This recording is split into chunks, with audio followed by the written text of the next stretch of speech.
Ada beberapa kisah legenda mengenai binatang jadi-jadian di seluruh dunia. Salah satunya yang paling terkenal adalah legenda manusia serigala atau werewolf. Kisah mengenai manusia yang dapat berubah menjadi serigala saat bulan purnama ini begitu terkenal hingga banyak diadaptasi menjadi film. Namun dari mana sebenarnya asal-usul dari legenda sang manusia serigala ini? Tanpa basa-basi lagi, yuk kita bahas tentang sejarah dan fakta sebenarnya dari werewolf. Manusia serigala atau werewolf adalah sebutan yang merujuk pada manusia setengah serigala yang kerap dikisahkan berubah wujud pada malam hari saat bulan purnama. Manusia serigala digambarkan memiliki sifat yang buas dan jahat yang kerap memburu manusia sebagai mangsanya. Manusia yang telah terkena gigitan atau cakarannya maka otomatis juga akan berubah menjadi makhluk jadi-jadian yang sama. Ya, setidaknya itulah gambaran umum dari legenda sang werewolf. Kisah legenda manusia serigala mulai populer dan dikenal sejak abad pertengahan di wilayah Eropa. Pada masa itu, Eropa diliputi masa kegelapan dengan penuh tahayul yang dipercaya masyarakatnya. Pada waktu itu pula ketika jumlah penduduk masih begitu rendah dan orang-orang masih bermukim di daerah hutan dengan jarak antar rumah yang cukup jauh, saat itulah legenda ini mulai menyebar. Sebutan untuk manusia serigala di berbagai negara juga berbeda-beda. Misalnya saja di Norwegia dikenal dengan Ulfetnar, Wolfer sebutan untuk di Skotlandia, Vanulf di Denmark dan Swedia, Volkulak di Ukraina, dan Lobizaon di Argentina. Tidak jelas kapan tepatnya dan dari mana legenda werewolf itu berasal. Beberapa peneliti percaya bahwa manusia serigala memulai debutnya dalam kisah The Epic of Gilgamesh. Ini adalah prosa barat tertua yang diketahui tentang sosok mirip manusia serigala. Alkisah, Gilgamesh ditolak mentah-mentah oleh calon kekasih karena dia telah mengubah pasangan sebelumnya menjadi serigala.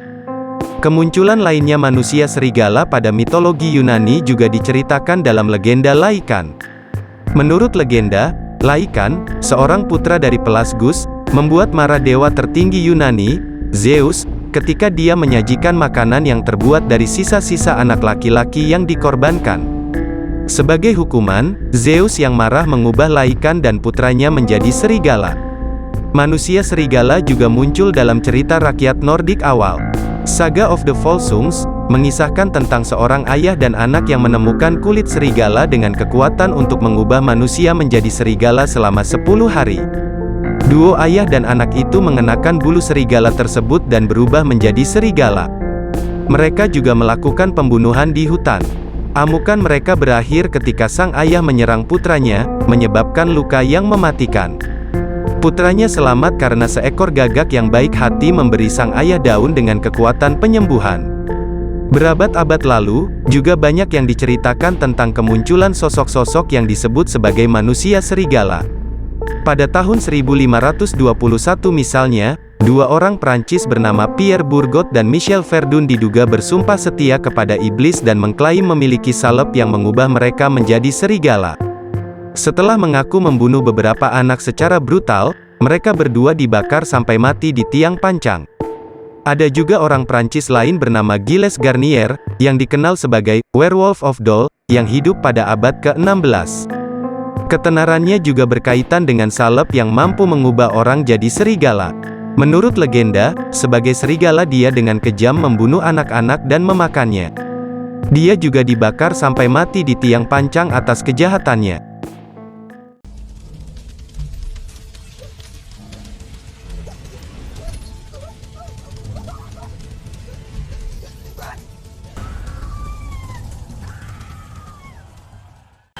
Fakta dari manusia serigala. Nah, tadi kita sudah membahas mengenai legenda dan juga kisah-kisah mitologi mengenai kemunculan si manusia serigala. Kali ini, kita akan coba melihat fakta dan sisi logis dari fenomena kemunculan werewolf.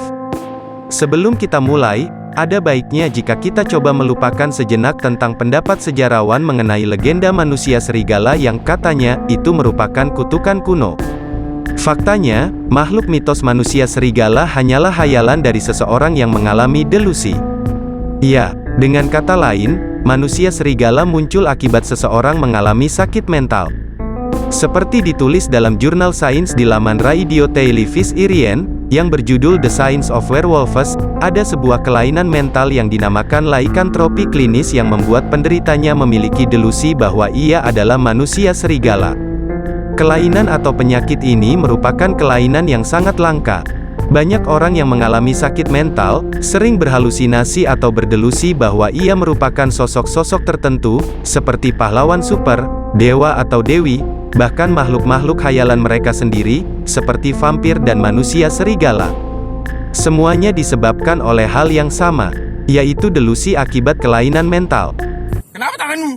Itu di situ ada naga di situ. Soal naga di situ kan pegang. Selain itu, ada juga sebuah sindrom langka yang bernama hypertrichosis. Sindrom ini merupakan kondisi saat rambut tumbuh secara berlebihan pada tubuh seseorang, terutama di bagian wajah. Kelainan langka ini terjadi akibat faktor genetik yang biasanya diturunkan dari generasi ke generasi. Namun, sindrom ini bukanlah sindrom yang harus ditakuti karena biasanya seseorang hanya cukup dengan sering mencukur bagian tubuh yang ditumbuhi rambut. Beberapa terapi medis modern juga sudah ada dan tentu akan sangat membantu bagi penderita.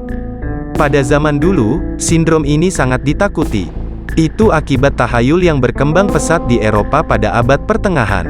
Pada zaman itu, banyak orang percaya bahwa kelainan langka ini merupakan wujud dari manusia serigala. Oleh sebab itu, tidak jarang penderita sindrom ini mendapatkan perlakuan brutal pada abad pertengahan. Selama berabad-abad, orang telah menggunakan manusia serigala dan binatang bisnis lainnya untuk menjelaskan hal yang tidak dapat dijelaskan. Namun di zaman modern, sebagian besar percaya bahwa manusia serigala tidak lebih dari ikon horor budaya pop, yang menjadi terkenal berkat film The Wolfman pada tahun 1941. Namun masih banyak orang-orang sesat yang melaporkan penampakannya setiap tahun. Legenda manusia serigala kemungkinan akan terus menghantui orang-orang di seluruh dunia. Nah, itulah fakta dan sejarah sebenarnya dari werewolf. Setelah mengetahui hal ini, apakah kalian masih mau percaya dengan mitos-mitos soal manusia serigala? Kalau kalian merasa video ini berguna bagi kalian, jangan lupa untuk tekan tombol like, komen, dan subscribe channel ini. Sampai jumpa di video selanjutnya.